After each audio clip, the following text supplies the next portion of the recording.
Hi everyone, it's Jennifer from Flux. In this video, I will show you how to embroider running stitch. Running stitch is that very traditional looking dotted line that you see, and it's worked very, very easily, and it adds a nice little decorative element to the edge of a piece or something like that, just to give it a little extra color or something. And I normally work mine on knitted or crocheted pieces. You could do yours on fabric with embroidery floss, but I normally do my embroidery with yarn onto pieces that I've made. And what you'll need for this is a pair of embroidery scissors versus these are just regular scissors. I prefer, if you have these, that's fine. I prefer embroidery scissors though, because you have this really fine tip and you can really, if you need to cut something, get in there.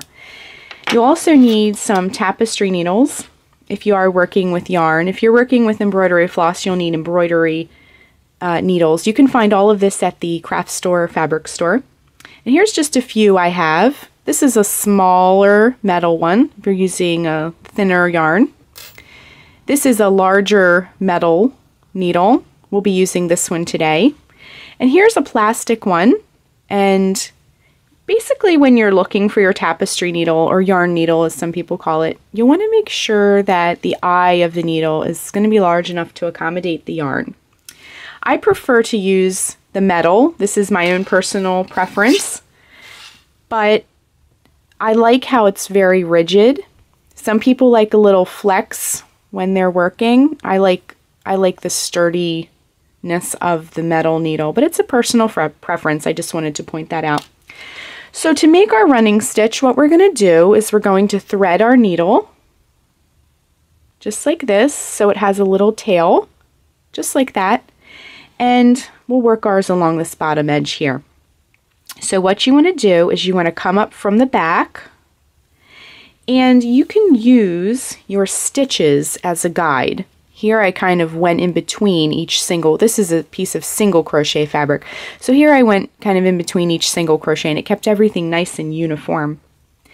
If you are a knitter, you could use stockinette or garter.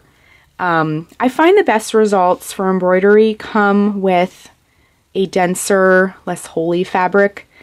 Single crochet works nicely, half double crochet for knitting. Stockinette or garter works nicely. However, I've done things with double crochet or something a little bit looser, and you just have to experiment and see what works best for you.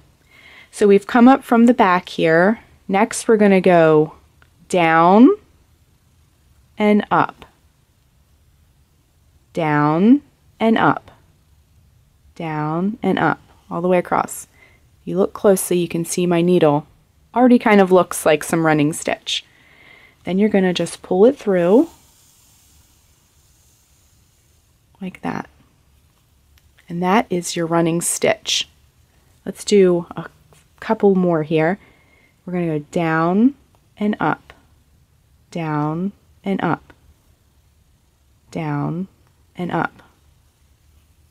Just like that. And let's just go ahead and pull that through. That. And that is how you make running stitch. Now, as an alternative, you could take another piece and do the opposite. Go over where you went down in the previous row. Just add a little decorative interest there.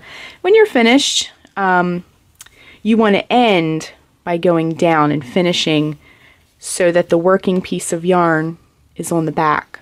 And then you can just tie it off and weave in the ends, and you'll have a nice finished piece. So that is how you work running stitch in embroidery.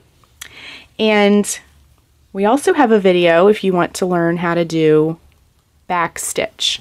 And these, in case you're wondering while I was working, these are French knots. We also have a video for French knots if you want to learn how to do that.